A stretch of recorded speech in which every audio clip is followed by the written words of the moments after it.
Good morning dear friends. हम लोग इससे पहले स्ट्रेंथ ऑफ मटेरियल में इंट्रोडक्शन और सपोर्ट के बारे में देख चुके थे। ये स्ट्रेंथ ऑफ मटेरियल का सेकंड क्लास है और आज हम लोग लोड देखेंगे। चलिए हम बिना देर किए हुए स्टार्ट करते हैं।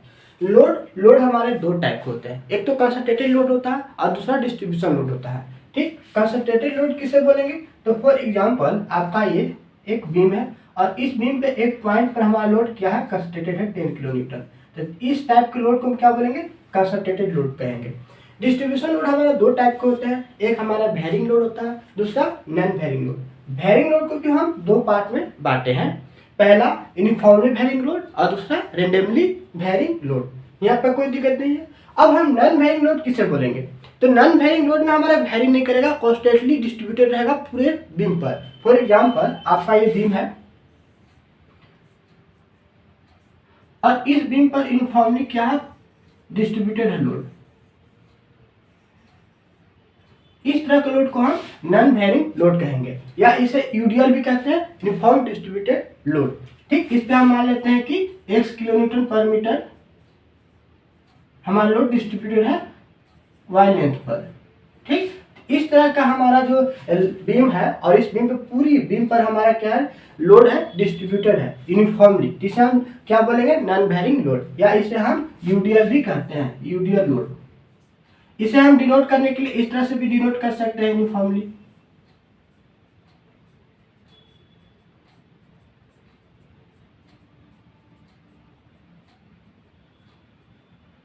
यहाँ पर हमारा जो लोड है वो हमारा यूनिफॉर्मली डिस्ट्रीब्यूटेड है पूरे बीम पर। उसी तरह वेरिंग लोड में हमारा दो तरह का होता है, एक तो यूनिफॉर्मली वेरिंग लोड, एक randomly varying load. Uniformly varying load क्या होगा कि लीनियरली वेरी करेगा। फॉर एग्जांपल आपका ये बीम है और इस बीम पर हमारा इस तरह से डिस्ट्रीब्यूट हो रहा है लोड। तो यहाँ पर हमारा देखिए 0 है, इसके बाद ये धीरे धीरे बढ़ते चला गया, तो ये हमारा क्या लीनियरली वेरी कर रहा है। ये हमारा वेरिंग लोड है लेकिन यूनिफॉर्मली हमारा वेरी हो रहा है। तो इस तरह के लोड को क्या बोलेंगे? Uniformly varying load. अब हमारा रैंडमली वेरिंग लोड किसे बोलेंगे? तो जो हमारा रैंडमली क्या करेगा, वेरी करेगा। फॉर एग्जाम्पल आपका एक बीम है, इस पूरे बीम पर हमारा एक रेंडमली क्या है, लोड वेरी कर रहा है। इस तरह से लोड हमारा आ रहा है, यहाँ पर हमारा बीच में बहुत ज्यादा है, किनारे हमारा बहुत कम है, तो रेंडमली वेरी कर रहा है। इस तरह के वेरिंग लोड को क्या, इस तरह के जो लोड होंगे इसे हम रेंडमली वेरिंग लोड कहेंगे। यहां तक आपको कोई दिक्कत नहीं है। हम देखें क्या, लोड को दो टाइप देखें, एक तो कंसंट्रेटेड लोड, दूसरा डिस्ट्रीब्यूशन लोड। डिस्ट्रीब्यूशन लोड को भी दो पार्ट में बांट दिए। पहला हम क्या बांटे, तो पहला हमारा वेरिंग लोड, दूसरा non varying load. Non varying load क्या होगा, तो पूरी तरह हमारा बीम पर यूनिफॉर्मली डिस्ट्रीब्यूटेड होगा लोड, उसे हम नॉन वेरिंग लोड कहेंगे। वेरिंग लोड भी दो टाइप का होगा, एक यूनिफॉर्म वेरिंग लोड और दूसरा randomly varying load. Uniform varying load हमारा यूनिफॉर्मली वेरी करेगा और रेंडमली वेरिंग लोड हमारा क्या करेगा, रेंडमली वेरी करेगा। फॉर एग्जांपल में आपका हम यहाँ पे शो कर दिए। अब हमारा लोड जो रहेगा बीम पर, इसे हम जब बीम को एनालिसिस करते हैं तो कंसंट्रेटेड लोड को हम इजीली क्या करते हैं, एनालिसिस कर लेते हैं। लेकिन जब डिस्ट्रीब्यूटेड लोड रहता है उसे हम एनालिसिस कैसे करेंगे? तो सबसे पहले हम क्या करते हैं कि डिस्ट्रीब्यूटेड लोड को हम कंसंट्रेटेड लोड में कन्वर्ट करते हैं। तो कंसंट्रेटेड लोड में इसे कैसे कन्वर्ट करेंगे? इसका सबसे पहला है कि कोई भी जब डायग्राम दिया रहेगा डिस्ट्रीब्यूटेड लोड का, तो उस डायग्राम का आप एरिया निकालिएगा। तो एरिया निकालिएगा तो वहां पर उस बीम का टोटल लोड आपको मिल जाएगा। ये जैसे फॉर एग्जांपल ये आपका दिया हुआ है, तो इस जो डायग्राम है ट्रायंगल, इसका एरिया निकालिएगा तो टोटल लोड आपको मिल जाएगा। और ये टोटल लोड इस बीम पे कहाँ कंसंट्रेटेड होगा, तो इस डायग्राम का सेंटर ऑफ ग्रेविटी जिस पॉइंट पे लाइज करेगा उस पॉइंट पर हमारा क्या होगा, टोटल लोड कंसंट्रेटेड होगा। तो इस तरह से हमारा ये डिस्ट्रीब्यूटेड लोड किस में कन्वर्ट हो जाएगा, कंसंट्रेटेड लोड में कन्वर्ट हो जाएगा। फॉर एग्जांपल आपको एक दिखाते हैं, जैसे हम ये इसे ले लेते हैं, सबसे पहले यूडीएल लोड ले लेते हैं। यूडीएल लोड में हम ये हमारा बीम पर पूरी तरह क्या है, लोड डिस्ट्रीब्यूटेड है। ये हमारा मान लेते हैं कि 10 किलो न्यूटन पर मीटर है। हम अभी बताएं कि इस तरह का डायग्राम को हम रेक्टेंगल डायग्राम से भी शो करते हैं, क्योंकि ये यूनिफॉर्मली डिस्ट्रीब्यूटेड है, ये और ये दोनों सेम है। ठीक, इस तरह से लिखे थे, इस तरह से। तो ये किस तरह का शेप बन जा रहा, ये हमारा शेप हमारा रेक्टेंगुलर डायग्राम हो जा रहा है। इसे आप लिखना चाहें तो इस तरह से इसे शो कर रहे हैं ना। ये हमारा 10 किलोन्यूटन पर मीटर, 10 किलोन्यूटन पर मीटर पूरे बीम पर हमारा क्या है, लोड डिस्ट्रीब्यूटेड है। ये हमारा बीम का लेंथ 4 मीटर मानते हैं, 4 मीटर है। तो अब क्या करेंगे, सबसे पहले हम क्या बोले कि इस डायग्राम का आप क्या कीजिए, एरिया निकालिए। तो इसका एरिया कितना हो जाएगा, एरिया निकालिएगा तो एरिया क्या हो जाएगा, लेंथ इंटू ब्रेथ। तो यहाँ पे लेंथ कितना है, 4 मीटर। अब इसका जो ब्रेथ यहाँ हो गया वो 10 किलोमीटर पर मीटर है। तो हमारा एरिया कितना हो जाएगा, 4 मीटर इंटू 10 किलोमीटर पर मीटर। मीटर से मीटर कट जाएगा और 10 इंटू 4 क्या हो जाएगा, 40। तो यहाँ पे क्या हो गया, 40 किलो न्यूटन। तो ये 40 किलोमीटर क्या हो गया, इस पूरे बीम पर जो डिस्ट्रीब्यूटेड लोड था वो 40 किलोमीटर हमारा टोटल लोड मिल गया कि हमारा इस बीम पर 40 किलोमीटर हमारा टोटल लोड लग रहा है। अब ये लोड हमारा इस, हम इसे कंसंट्रेटेड इस तरह से हम बदलना चाह रहे हैं। तो अब ये टोटल लोड तो हमको पता चल गया कि टोटल लोड हमारे पास 40 किलो न्यूटन है। कितना है, 40 किलो न्यूटन है। अब ये 40 किलो न्यूटन इस पर कहाँ अप्लाई करेगा, तो हम क्या बोले कि इस डायग्राम का centre of gravity find out करेंगे। तो आप इसका centre of gravity find out कीजिएगा तो क्या होगा, L/2 होगा। तो L/2 इस 90 डिग्री साइड से होगा तो यहाँ पे कितना पे आएगा, तो 2 मीटर पे आएगा। क्योंकि 4 मीटर है तो इसका बीच हाफ पोर्शन कीजिएगा तो 2 मीटर पे आएगा। तो 2 मीटर पे वो क्या करेगा, कंसंट्रेटेड ये टोटल लोड है वो कंसंट्रेटेड होगा। तो यहाँ पर कैसे कंसंट्रेटेड लोड बन जाएगा, ये 40 किलो न्यूटन आपका कंसंट्रेटेड हो जाएगा और यहाँ से 2 मीटर, ये भी 2 मीटर है। टोटल लेंथ कितना हो गया, 4 मीटर। यहाँ पे आपको कोई दिक्कत, इसे हम कहाँ कैसे इसको हम पॉइंट ऑफ एप्लीकेशन लगाए भी पता समझ में आ गया ना। क्योंकि हम इस लोड का centre of gravity find out कर रहे हैं और सेंटर ऑफ सीजी किस पे लाइज करता है, तो L/2 पर। तो L/2 पर हम उसको क्या किए, मेंशन किए पॉइंट को। यहाँ तक कोई दिक्कत नहीं। फॉर एग्जाम्पल हम नेक्स्ट इसे देखते हैं कि इसे कैसे हम करेंगे। तो ये हमारा कन्वर्ट हो गया किसमें, ये जो डिस्ट्रीब्यूटेड लोड हो गया कन्वर्ट हो गया हमारा किसमें, कंसंट्रेटेड लोड में। और इसे हम इजीली क्या कर सकते हैं, एनालिसिस कर सकते हैं। हम आगे हम इसको भी देखेंगे कैसे हम लोड को रिएक्शन, इसमें हम जो भी स्पेन है तो इस पे लोड जो भी हम दे रहे हैं, कंसंट्रेटेड लोड चाहे डिस्ट्रीब्यूटेड लोड या फिर वैरिंग लोड, ये सभी का एनालिसिस करेंगे और हम इसका रिएक्शन फाइंड आउट करेंगे, शियर फोर्स डायग्राम भी निकालेंगे, बेंडिंग मोमेंट डायग्राम भी फाइंड करेंगे। तो आगे हम इसका चर्चा करेंगे। बट सबसे पहले हम इसको क्या करें, इंट्रोड्यूस कर दे रहे हैं आपको कि आगे इजी समझ में आए।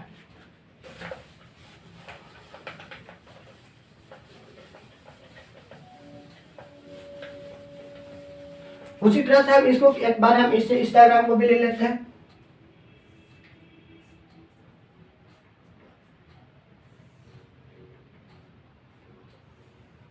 ये लेते हैं 3 मीटर आपका पूरा लेंथ है और इस पर हमारा लोड बेयरिंग लोड क्या है, डिस्ट्रीब्यूटेड है पूरे बीम पर 10 किलोमीटर पर मीटर मान लेते हैं कि 10 किलोमीटर पर मीटर हमारा लोड डिस्ट्रीब्यूटेड है। तो अब इसका हम क्या करेंगे, सबसे पहले टोटल लोड निकालने के लिए इस डायग्राम का एरिया निकालेंगे। तो हम क्या किए, टोटल लोड फाइंड आउट किए।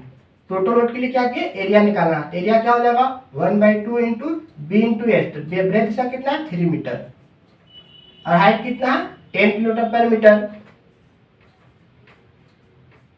यहाँ तक कोई दिक्कत नहीं ना। ये इस मीटर से मीटर को आप कट कीजिए और 10 और यहाँ 2 से 5 ये भी कट जाएगा। तो कितना आ गया आपका, टोटल 15 किलो न्यूटन। तो आपका टोटल लोड फाइंड आउट हो गया 15 किलो न्यूटन। इस पूरा डायग्राम का जो टोटल लोड हो गया वो कितना हो गया, 15 किलो न्यूटन। अब ये 15 किलो न्यूटन हमारा इस पर हमारा इस पूरे बीम पर तो नहीं ना है, ये पूरा बीम हमारा टोटल लोड तो पता चल गया, लेकिन किस पॉइंट पे हमारा ये लोड लगेगा। तो हम क्या बोले, कंसंट्रेटेड लोड हमेशा सेंटर ऑफ ग्रेविटी पे लगता है। इस डायग्राम का सेंटर ऑफ ग्रेविटी क्या हो जाएगा, तो यहाँ पे देखिए ब्रेथ है तो हमारा इसका सेंटर सीजी निकलते हैं। तो सीजी क्या होता है, ट्रायंगल का b/3 होता है फ्रॉम 90 डिग्री साइड। तो 90 डिग्री साइड से आप b/3 कीजिएगा तो इस जगह पे आएगा। तो हमारा 1 मीटर, इस साइड से हमारा कितना हो जाएगा, 1 मीटर होगा ना जी, देखिए ना 3 लिखिए और 3 कट जाएगा कितना आएगा 1 मीटर।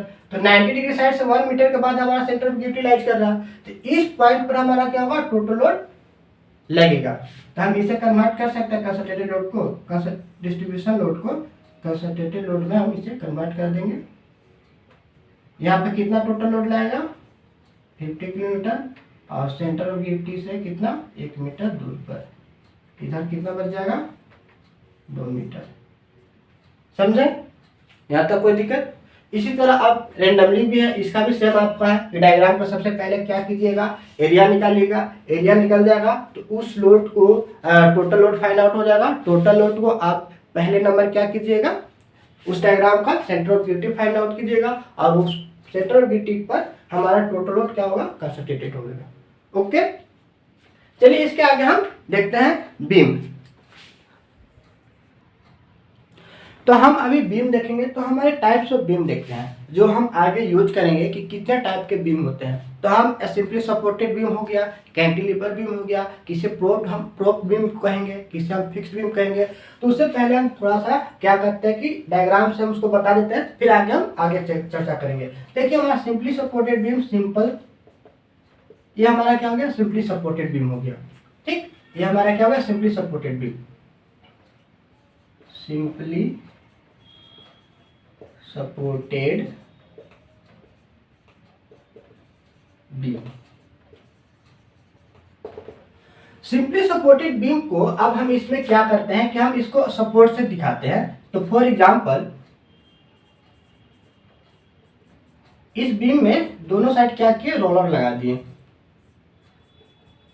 अब ये देखिए ये बीम क्या हमारा स्टेबल है। अब इस पर हम कोई भी फोर्स अप्लाई करेंगे, यहाँ पर हम कोई भी फोर्स अप्लाई करेंगे तो ये क्या करेगा, आगे की ओर मूव करने लगेगा, क्योंकि यहाँ पर रोलर है।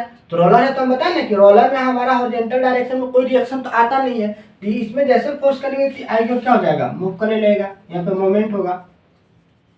तो आगे की ओर मूव करेगा तो इसका तो कोई रुक ही नहीं रहा, इसको हम इस तरह से फोर्स लगाएंगे तो इधर से रुकना चाहिए ना, ये हमारा रुक नहीं रहा, आगे की ओर मूव करने लग रहा है। इस तरह का हमारा जो सिंपली सपोर्टेड बीम होगा क्या होगा, अनस्टेबल हो जाएगा। ये हमारा क्या हो गया, अनस्टेबल। अब इसी जगह, इस जगह पर हम क्या करेंगे कि हम इसे रोलर को हटाकर यहाँ पर हिंज ऐड कर देते हैं। ठीक, और यहाँ पर क्या किया, हम इस एक पॉइंट पर हम क्या किए, रोलर ही रख दिए और सेकेंड पॉइंट को रोलर को हटाकर क्या किए, हिंज यहाँ पर कनेक्ट कर दिए। अब इस पे हम फोर्स अप्लाई करेंगे, अब इस पे हम फोर्स अप्लाई करेंगे तो आगे की ओर वो मूव करेगा, हॉरिजॉन्टली मूव नहीं करेगा। क्यों, क्योंकि हिंज क्या करेगा, उसे रोकेगा। तो यहाँ पर रेजिस्ट करने के लिए हिंज हमारा सपोर्ट आ गया। तो अब इस तरह का बीम क्या कहलाएगा, हमारा अस्टेबल बीम कहलाएगा। ये सिंपली सपोर्टेड बीम हमारा क्या हो जाएगा, अस्टेबल होगा। यहाँ तक कोई दिक्कत।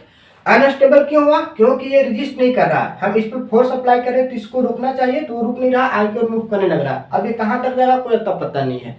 इस तरह का हमारा स्ट्रक्चर यदि बनाएंगे तो हमारा रेजिस्ट नहीं करेगा, तो ये हमारा अनस्टेबल हो गया। और हमारा इस तरह का जो बीम हो गया ये हमारा क्या हो गया, अस्टेबल हो गया। अब हम ये हमारा तो स्टेबल आ गया, simply supported beam, cantilever beam, इसे हम कैंटिलीवर बीम करते हैं। जब हमारा एक पॉइंट, हमारा वन साइड हमारा क्या होगा, फिक्स सपोर्ट होगा और अनदर साइड हमारा कोई भी सपोर्ट नहीं होगा, इस तरह का बीम को क्या बोलते हैं, कैंटिलीवर। क्या बोलेंगे, कैंटिलीवर, कैंटिलीवर बीम। यहाँ तक कोई दिक्कत। यदि दोनों साइड इसको हम फिक्स कर देंगे तो फिर ये किस तरह का बीम कन्वर्ट हो जाएगा, दोनों साइड से आप बीम को फिक्स कर दीजिएगा, ये फिक्स बीम में कन्वर्ट हो जाएगा। इसे बोलते हैं फिक्स्ड बीम। ठीक, हम पहले बीम को दिखा रहे हैं कि किस बीम को क्या बोलेंगे। हम सिंपली सपोर्टेड बीम इस तरह से रिप्रेजेंट करते हैं, कैंटिलीवर बीम को इस तरह से रिप्रेजेंट करते हैं। फिक्स्ड बीम में दोनों से हमारा जो इंड है सपोर्ट, वो हमारा फिक्स सपोर्ट रहेगा। यदि हमारा वन साइड फिक्स्ड है और एक साइड हम क्या किए, रोलर लगा दिए, तो इस तरह का बीम को क्या बोलते हैं, इस तरह के बीम को हम बोलेंगे प्रोप बीम। ये क्या हो जाएगा आपका, प्रोप बीम।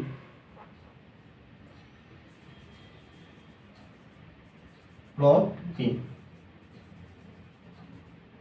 ठीक, बीम हो गया, simply supported beam, cantilever beam. अब आप इसमें आप क्या कीजिए, हिंज लगा देते हैं, यहाँ पे रोलर लगा दिए, इस पॉइंट पर भी रोलर सपोर्ट डालते हैं। तो इस तरह का बीम जब हमारा कंटिन्यूसली एक स्पेन से ज़्यादा हमारा होगा, ठीक 2, 3, 4 जितना भी स्पेन एडेड होगा, इस तरह के हम बीम को क्या बोलेंगे, कंटिन्यूअस बीम। ये क्या हो जाएगा, कंटिन्यूअस बीम।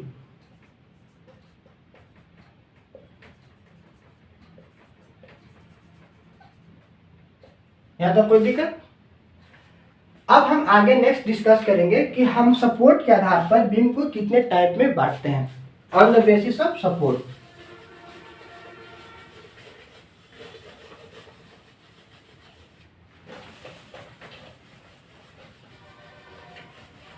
देखिए, हम ऑन सपोर्ट के आधार पर, हम बेसिस के सपोर्ट के बेसिस के आधार पर बीम को दो टाइप में बांटते हैं, एक तो डिटरमिनेट बीम और दूसरा इनडिटरमिनेट बीम।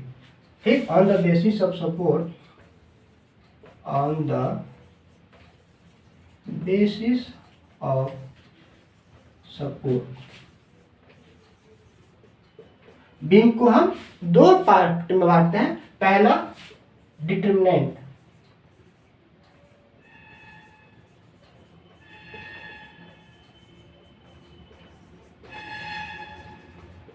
और दूसरा इनडिटरमिनेंट बीम। इनडिटरमिनेंट बीम। अब हम देखेंगे कि डिटरमिनेंट बीम किसे कहेंगे और इनडिटरमिनेंट बीम किसे कहेंगे। तो सबसे पहले हम अभी क्या किए कि बीम बताएं, बीम में सपोर्ट बताएं। तो सपोर्ट में हम देखें कितना हमारा अवेलेबल इक्वेशन होता है। कोई भी हमारा स्टैटिक इक्विलिब्रियम इक्वेशन हमारे पास 3 है। हमारे पास अवेलेबल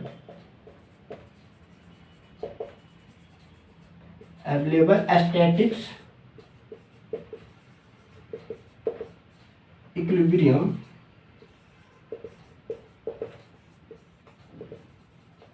इक्वेशन हमारे पास कितने हैं, 3 है। कौन कौन, summation of F x equal to 0, summation of F Y equal to 0 और summation of moment equal to 0। इसके बारे में पहले भी जिक्र किए हैं कि सपोर्ट में हम देखते हैं तो हॉरिजॉन्टल हमारा सपोर्ट होता है। हम सपोर्ट का बात जब करते हैं तो सपोर्ट में हमारे कितने रिएक्शन आते हैं, 3 रिएक्शन। एक तो हमारा हॉरिजॉन्टल रिएक्शन, दूसरा वर्टिकल रिएक्शन, और इस पे फिर एक आता है कि फोर्स पे हमारा क्या होता है कि जब फोर्स अप्लाई करते हैं तो मोमेंट हमारा आता है। ठीक, तो हमारा एक क्या आ गया, मोमेंट। ठीक, तो यहाँ पर हमारा 3 क्या हो रहा है, 3 रिएक्शन आ रहा है ना, एक हॉरिजॉन्टल, दूसरा वर्टिकल और तीसरा मोमेंट। तो हमारे पास कितना, हमारा इक्विलिब्रियम पोजीशन, इक्विलिब्रियम इक्वेशन कितने होंगे, 3। हमारे ये 3 नॉन इक्वेशन हो गए। तो summation of F x equal to 0, इसका मतलब क्या हो गया, अलजेब्रिक सम ऑफ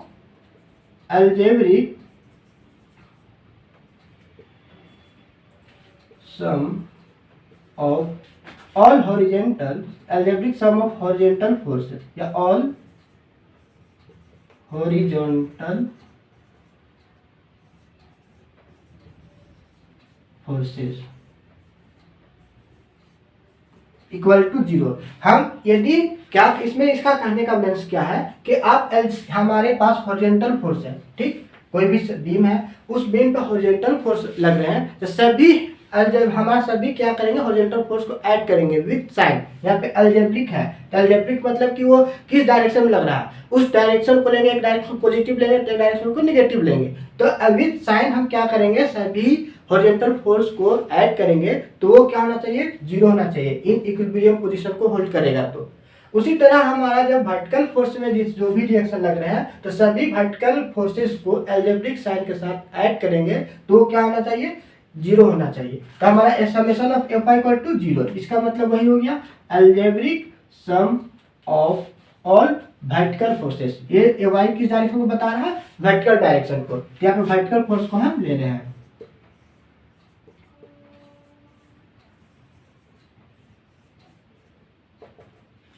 उसी तरह हमारा एमपी क्या बताता है, तो एमपी बता रहा है कि algebraic sum of moment of, यहाँ पे क्या करें कि हमारा फोर्स के दौरान आ रहा है, तो यहाँ पे क्या होगा, मोमेंट ऑफ ऑल फोर्सेस। यहाँ पे क्या होगा, जितने भी फोर्स अप्लाई करेंगे उस फोर्स के दौरान जो मोमेंट आएगा उस पॉइंट पर, उस सभी को हम ऐड करेंगे तो हमारा कितना होना चाहिए, 0 होना चाहिए।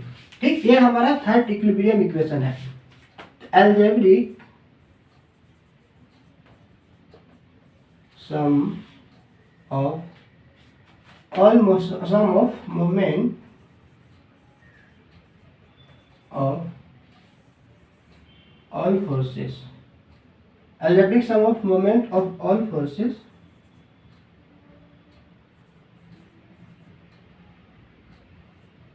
at the point, यहाँ पे P पॉइंट है तो P पॉइंट, तो P पॉइंट पर जितने भी फोर्स के दौरान, फोर्स के कारण मोमेंट लग रहे हैं उसको अलजेब्रिक सम करेंगे तो क्या होना चाहिए, 0। ये हमारा 3 इक्विलिब्रियम इक्वेशन है, ये हमारा 3 अवेलेबल स्टैटिक इक्विलिब्रियम इक्वेशन है। और इससे हम क्या फाइंड आउट करेंगे, तो हमारा इससे हम ds फाइंड आउट करेंगे। तो ds क्या होता है, तो ds होता है degree of indeterminacy, degree of static इंडिटरमिनेंसी।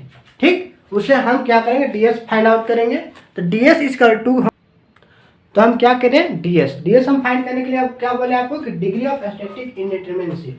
अब डिग्री ऑफ स्टैटिक इंडिटरमिनेंसी कैसे निकालेंगे, तो ds इक्वल टू निकालते हैं हम टोटल रिएक्शन। कोई भी बीम है तो उस बीम पर जो सपोर्ट दिया रहेगा उसका टोटल हमारा रिएक्शन कितना रहा, उससे हम क्या करेंगे, माइनस करेंगे 3 का क्या हो गया, ये 3 यही है आपका स्टैटिक इक्विलिब्रियम इक्वेशन। ये तीनों का स्टैटिक इक्विलिब्रियम इक्वेशन को हम क्या करेंगे, माइनस करेंगे। इफ यदि हमारा ds का वैल्यू 0 होगा तब वो किस तरह का बीम होगा, तो वो हमारा होगा डिटरमिनेट बीम।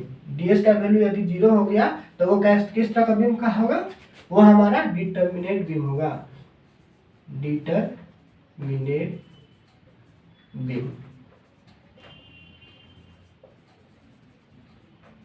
ठीक, यदि ds का वैल्यू हमारा 0 नहीं होता है तब क्या कहलाएगा, वो इनडिटरमिनेट बीम कहलाएगा। चलिए हम इसे समझते हैं आगे की ओर। इंडिटरमिनेट बीम हमारा ds कैसे निकालेंगे, तो टोटल रिएक्शन, आप कोई भी बीम रहेगा उसका टोटल रिएक्शन निकालिए और टोटल रिएक्शन में से 3 माइनस कीजिए। इफ यदि 0 आ जाता है तो वो डिटरमिनेट बीम होगा, और ds का वैल्यू यदि 0 से नहीं, 0 से ज़्यादा वैल्यू आता है, 2, 3, 4, 5, 6 जो भी आता है वो किस तरह का बीम हो जाएगा, इनडिटरमिनेट बीम होगा। ठीक, तो हम अब इसे कुछ एग्जाम्पल से समझते हैं। तो देखिए हमारे यहाँ पर क्या है, सिंपली सपोर्टेड बीम है।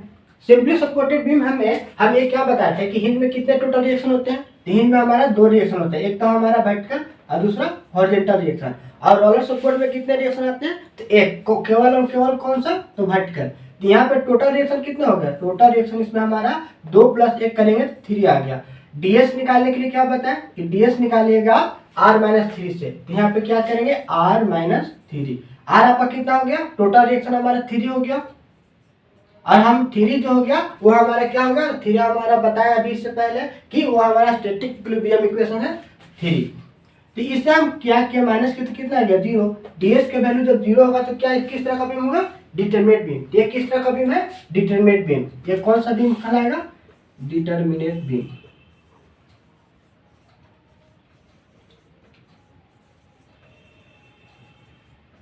यहाँ तक कोई दिक्कत। अब इसी में हम क्या किए कि हम और बीम लेते हैं। ये किस तरह का बीम है, तो यहाँ पर आपका फिक्स सपोर्ट है। फिक्स सपोर्ट में हम क्या बोले हैं कि जब फिक्स सपोर्ट रहेगा तो फिक्स सपोर्ट में टोटल 3 रिएक्शन आते हैं। तो यहाँ पर आपका 3 रिएक्शन आ गया। ठीक, तो 3 रिएक्शन हो गया। तो हम अभी ds का फॉर्मूला क्या बताया कि r-3। तो टोटल रिएक्शन आप कितना यहाँ फाइंड आउट हुआ, 3 में से 3 जाएगा, कितना आ गया, 0। ये किस तरह का बीम हो गया, ये हमारा डिटरमिनेट बीम हो गया। यदि हमारा कोई बीम है यहाँ पे फिक्स्ड है और इसमें हम रोलर लगा देते हैं। ठीक, इसमें क्या किए, रोलर लगाते हैं, तो अब ये किस तरह का बीम होगा, तब हम चेक करते हैं, ds निकालते हैं। तो यहाँ पर हमारा फिक्स सपोर्ट हम पहले क्लास में ही बताया है कि फिक्स सपोर्ट में टोटल 3 रिएक्शन होता है। यहाँ पे टोटल 3 रिएक्शन आ गया, और इसमें रोलर में हमारा टोटल रिएक्शन कितना आता है, 1। तो यहाँ पर 1 रिएक्शन हो गया, तो टोटल रिएक्शन कितना हो गया, 4। टोटल रिएक्शन कितना हो गया, 4।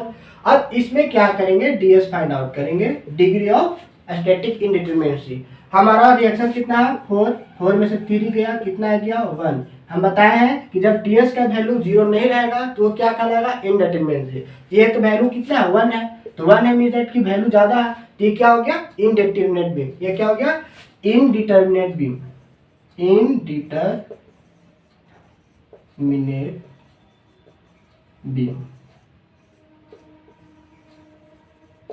यहाँ तक कोई दिक्कत?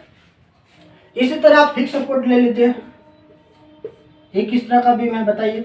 यहाँ पर कितना रिएक्शन हो गया 3, यहाँ पर 3 रिएक्शन, टोटल रिएक्शन कितना हो गया 6, टोटल रिएक्शन कितना हो गया 6। तो डीएस फाइंड आउट करेंगे तो डीएस हमारा क्या हो जाता है R-3, तो 6 - 3, यहाँ पे 3 आ गया। डीएस का वैल्यू कितना है 3 है, डिग्री ऑफ स्टैटिक इनडिटरमिनेसी 3 है, मीन दैट ये कैसा बीम हो गया, यह हमारा इनडिटरमिनेट बीम हो गया। यहाँ तक कोई दिक्कत नहीं ना है।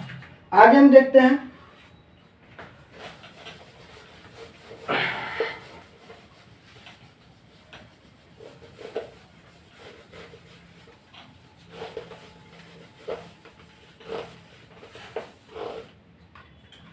देखिए यदि हमारा कोई फिक्स सपोर्ट है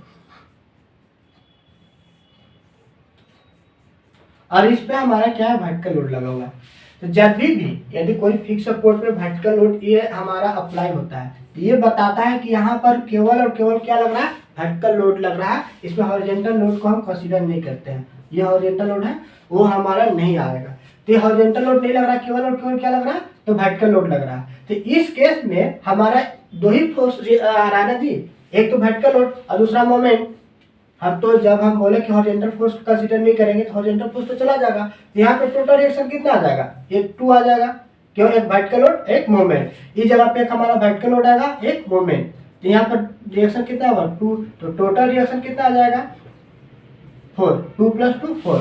तो इसके केस में जब हम डीएस फाइंड आउट करेंगे तो डीएस हमारा क्या होगा R और -3 न लिखे क्या लिखेंगे 2, क्यों, क्योंकि अवेलेबल जब हम स्टैटिक इक्विलिब्रियम इक्वेशन 3 यूज कर रहे थे तो उस केस में हम तीनों रिएक्शन को ले रहे थे, हॉरिजॉन्टल को भी, वर्टिकल को भी और मोमेंट को भी। तो इस केस में तो हम हॉरिजॉन्टल रिएक्शन तो कंसीडर कर नहीं रहे हैं, तो फिर हम स्टैटिक जो हम डीएस में R-3 लिखे थे तो यहाँ पर अवेलेबल इक्वेशन जो नॉन इक्वेशन है उस केस में भी हॉरिजॉन्टल रिएक्शन को क्या करेंगे इक्वेशन को रिमूव कर देंगे, तो यहाँ पे क्या आ जाएगा R-2। तो टोटल रिएक्शन कितना हो गया 4 - 2 टू गिव द 2। तो ये हमारा जब आ गया वैल्यू कितना डीएस का 2। ये भी किस तरह का बीम हो गया, तो ये भी हमारा इनडिटरमिनेट बीम हो गया। यहाँ तक कोई दिक्कत? अब नेक्स्ट कॉन्सेप्ट देखते हैं कि जब हम कोई भी बीम है इस बीम पर हम एक इंटरनल हिंज प्रोवाइड करते हैं। इंटरनल हिंज क्या होता है ना कि जब भी आप एक इंटरनल हिंज किसी बीम पर प्रोवाइड करेंगे तो वहां का मोमेंट रिलीज हो जाता है। ये हमारा क्या इंटरनल हिंज है, इंटरनल हिंज। इंटरनल हिंज हम जब प्रोवाइड करते हैं तो वहां से क्या हो जाएगा इस जगह पे मोमेंट रिलीज हो जाएगा, तो मोमेंट रिलीज हो जाएगा तो यहाँ पर एक रिएक्शन क्या कर दिया इंटरनल हिंज रिमूव कर दिया। तो यहाँ पर इसी कारण हम इसको क्या करेंगे यहाँ पे -1 कंसीडर करेंगे R का वैल्यू, क्योंकि एक रिएक्शन तो हमारा रिलीज कर दे रहा है ना जी, तो यहाँ पे क्या रिलीज हो जा रहा मोमेंट, यहाँ पे हमारा जो मोमेंट है वो रिलीज हो जा रहा है।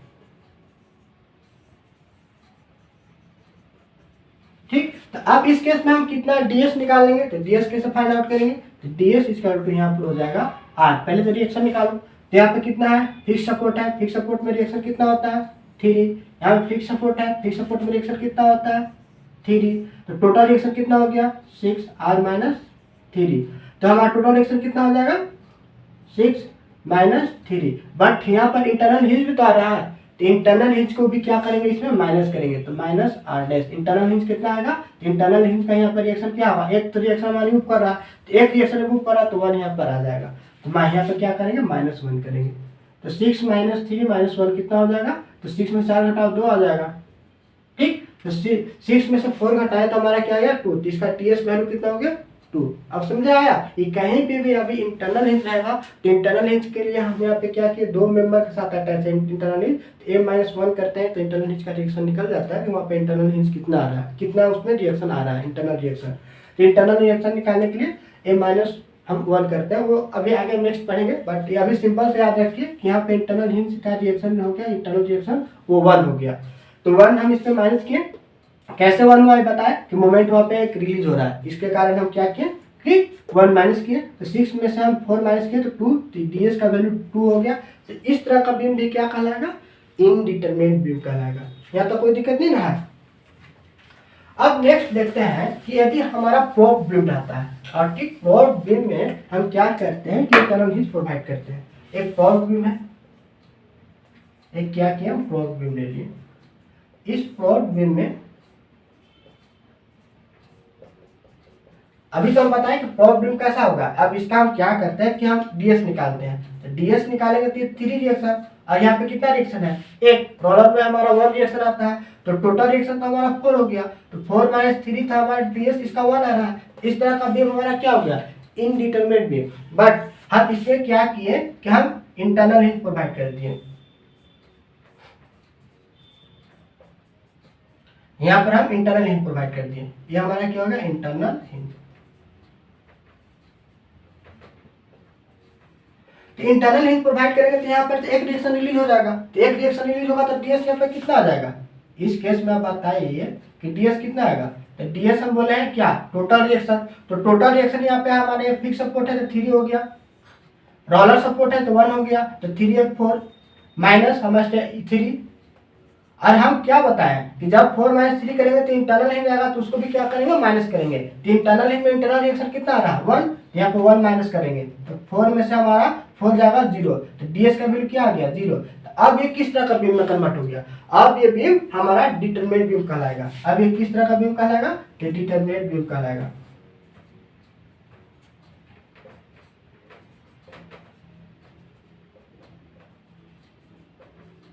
ये क्या हो गया, डिटरमिनेट बीम। यहाँ तक कोई दिक्कत।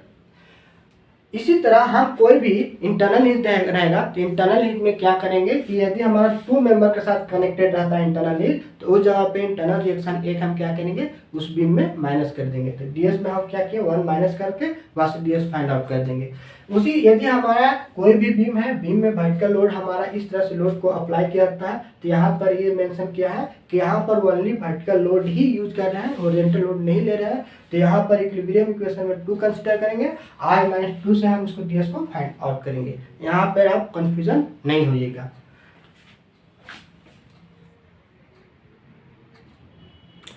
ना अब हम यहाँ पे कुछ क्वेश्चन दिए हैं, इसे हम सॉल्व करते हैं।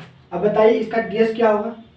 अब हम ये फर्स्ट सेकेंड थर्ड फोर्थ आपको समझने के लिए कि डीएस कैसे निकालते हैं इस तरह से हम बता रहे हैं। तो यहाँ पे डीएस हम कैसे निकालेंगे, तो सबसे पहले क्या बोले थे, रिएक्शन निकालना है, कैलकुलेट करना है। यहाँ पे कितना रिएक्शन होगा, 2। क्यों, क्योंकि यहाँ पर हिंज है। यहाँ पे टोटल रिएक्शन कितना हो गया, 2। यहाँ पर टोटल रिएक्शन 1, तो हमारा टोटल रिएक्शन यहाँ पे कितना हो गया, 3। तो डीएस इक्वल टू क्या बताए थे, R-3। तो यहाँ पे टोटल रिएक्शन 2 + 1 3 हो गया, तो 3 - 3 कितना आ गया, 0। यहाँ तो कोई दिक्कत नहीं।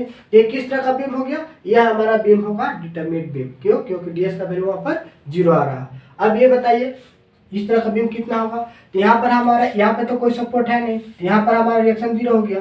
ठीक, यहाँ पर सपोर्ट है, यहाँ पर टोटल रिएक्शन कितना आ रहा है, तो ये फिक्स सपोर्ट है। फिक्स सपोर्ट में हम बोले हैं कि 3 रिएक्शन हमारा रिएक्शन होता है, तो यहाँ पर टोटल 3 रिएक्शन है। तो डीएस जब यहाँ पे फाइंड आउट करेंगे तो हमारा R-3, तो टोटल रिएक्शन कितना है, 3 - 3 = 0। ये भी किस तरह का बीम हो गया, आपका determinate beam. Now discuss that, ये हमारा क्या हिंज है। हिंज में हम क्या बोले थे कि हिंज में रिएक्शन कितने आते हैं, 2। यहाँ पर हमारा 2 रिएक्शन है, ये फिक्स सपोर्ट है। फिक्स सपोर्ट में कितने रिएक्शन हो गए, 3। और यहाँ पर हमारा इंटरनल हिंज भी है, एक हमारे यहाँ इंटरनल हिंज है और एक इंटरनल हिंज यहाँ है। तो इंटरनल हिंज जब रहता है तो हमारा क्या होता है, मोमेंट रिलीज होता है। तो यहाँ पे एक मोमेंट इंटरनल रिलीज होगा और यहाँ पे एक मोमेंट रिलीज होगा, ये R' मान लेते हैं इसको। ठीक, तब हम डीएस निकालने के लिए देखिए यहाँ पे 3 - 2 = 5 हो गया। यहाँ पे टोटल रिएक्शन का बात करेंगे तो 3 + 2 कितना हो गया, 5। और 5 में से 3 तो पहले माइनस कर देंगे तो हमारा 2 होगा। तो एक्स्ट्रा तो 2 ही हो रहा है ना, और एक्स्ट्रा 2 हमारा इसके कारण रिलीज ही हो जा रहा है, तो हमारा 2 कैंसिल आउट हो जाएगा। ये किस तरह का बीम हो गया, डिटरमिनेट बीम। इसको इजीली में समझना चाहते हैं, देखिए डीएस इक्वल टू क्या बताए थे कि total reaction -3 minus internal hinge, जो भी हमारा रिलीज हो रहा है इंटरनल, हम इंटरनल रिएक्शन जो भी आ रहा है उसको भी क्या करते हैं, माइनस करते हैं। तो इंटरनल रिएक्शन यहाँ पर 2 हो रहा है, तो इसको क्या करेंगे, माइनस कर देंगे। तो हमारा टोटल रिएक्शन 3 + 2 हमारा 5 हो गया, -3 और -1 + 1, क्योंकि इंटरनल हिंज 2 है, एक यहाँ पर एक यहाँ पर, 2 रिएक्शन तो रिलीज हो जा रहा है मोमेंट, तो हम यहाँ 2 क्या करेंगे, माइनस करेंगे। तो 5 में से 3, 3 में से 2 गया तो हमारा क्या 0। तो ये किस तरह का बीम हो गया, ये बीम हमारा हो गया डिटरमिनेट बीम। यहाँ तो कोई दिक्कत। इसी तरह से ये फिक्स सपोर्ट है। फिक्स सपोर्ट में इस तरह से लोड जब भी अप्लाई रहता है तो हम क्या बोलते हैं कि यहाँ पर ये लोड शो कर रहा है कि केवल और केवल हमारा क्या वर्टिकल लोड अप्लाई हो रहा है, वनली हमारा वर्टिकल लोड इसमें अप्लाई कर रहे हैं। तो इस केस में हम क्या करेंगे कि यहाँ पर इंटरनल हिंज दिया हुआ है, इंटरनल हिंज यहाँ पर एक है और दूसरा इंटरनल हिंज यहाँ पर है। यहाँ पे इंटरनल रिएक्शन एक यहाँ पर आ गया, एक यहाँ पर। टोटल रिएक्शन की बात करते हैं तो इस फिक्स सपोर्ट पे हमारा कितना होगा, 3। इस फिक्स सपोर्ट पे रिएक्शन कितना होगा, 3। तो 3 हमारा कितना हो गया, 6। तो ds इसका हम बोले हैं कि r -3 यहाँ पे 3 नहीं लेंगे। अब बताइए क्यों नहीं लेंगे, तो हम पहले ही बता चुके हैं कि जब भी इस तरह से लोड हमारा अप्लाई किया रहेगा तो क्या बताता है कि हम केवल वर्टिकल लोड ही हम इसमें यूज कर रहे हैं, हॉरिजॉन्टल लोड को कंसीडर नहीं करते हैं। तो हॉरिजॉन्टल लोड तो कंसीडर ही नहीं कर रहे हैं, तो फिर अवेलेबल इक्वेशन में जो हमारा नॉन स्टैटिक इक्विलिब्रियम इक्वेशन है उसमें से हम हॉरिजॉन्टल रिएक्शन को हटा देंगे, तो यहाँ पर वर्टिकल और मोमेंट को यूज करेंगे। तो यहाँ पर क्या हो जाएगा, 2 r-2 माइनस इंटरनल हिंज, जो भी हमारा इंटरनल रिएक्शन होगा उसको भी माइनस करेंगे। तो हमारा टोटल रिएक्शन कितना हो गया, 3 + 3 6 -2, और फिर हमारा यहाँ पर 2 इंटरनल रिएक्शन भी है उसको भी क्या करेंगे, माइनस करेंगे। तो 6 में से 2 4 जाएगा, कितना हो जाएगा, 2। 6 में से 2 हमारा 4 हो गया, तो 6 में से 4 हो गया 2। तो ये हमारा ds का वैल्यू कितना हो गया, 2। तो इस तरह का बीम क्या हो गया, इनडिटरमिनेट बीम, क्योंकि ds का वैल्यू जब भी ज़्यादा रहेगा तो हमारा क्या होगा, वो इनडिटरमिनेट बीम हो गया। या इससे आपको किस्म इस तरह से क्वेश्चन भी रहेगा तो ये आपको इजीली समझ आएगा कि कौन डिटरमिनेट बीम है और कौन इनडिटरमिनेट बीम है। अब सबसे पहले जो भी वर्टिकल लोड यूज होगा तो यहाँ पर आपको यूज करना r-2, अवेलेबल इक्वेशन 2 ही लेना है। इंटरनल हिंज में हम जब भी रहेगा तो वहाँ पर एक रिएक्शन को क्या करते हैं, मोमेंट रिलीज हो जाता है तो वहाँ पर माइनस करते हैं। इस तरह से कोई भी आपको बीम रहेगा तो आप इजीली फाइंड आउट कर सकते हैं डिटरमिनेट बीम या इनडिटरमिनेट बीम। अब हम अगले क्लास में रिएक्शन कैलकुलेट करेंगे कि कोई भी बीम, अब जितने भी टाइप के बीम थे वो बता दिए, सपोर्ट के आधार पे बीम को डिवाइड भी कर दिए। हम इससे पहले सपोर्ट के बारे में भी इंट्रोड्यूस कर दिए, कितने टाइप के सपोर्ट हैं, लोड भी हम डिस्कस कर चुके हैं। तो अब जितने भी हम बेसिक पोर्शन था उस पोर्शन को हम डील कर चुके हैं। अब हम स्टार्ट करेंगे रिएक्शन कैसे बीम को फाइंड आउट करते हैं, फिर रिएक्शन फाइंड आउट करेंगे, फिर शियर फोर्स डायग्राम निकालेंगे। इसी तरह से आगे हम कंटिन्यू डिस्कस करते चलेंगे। हम बेसिक से लेकर ऊपर लेवल तक बताएंगे, इसलिए आप मेरे वीडियो में कंटिन्यू बने रहिए। और इस चैनल पर नए हैं तो इस चैनल को नए सब्सक्राइब कीजिए और ज़्यादा से ज़्यादा अपने दोस्तों में इसे शेयर कीजिए और इसे लाइक भी कीजिए। थैंक यू, जय हिंद।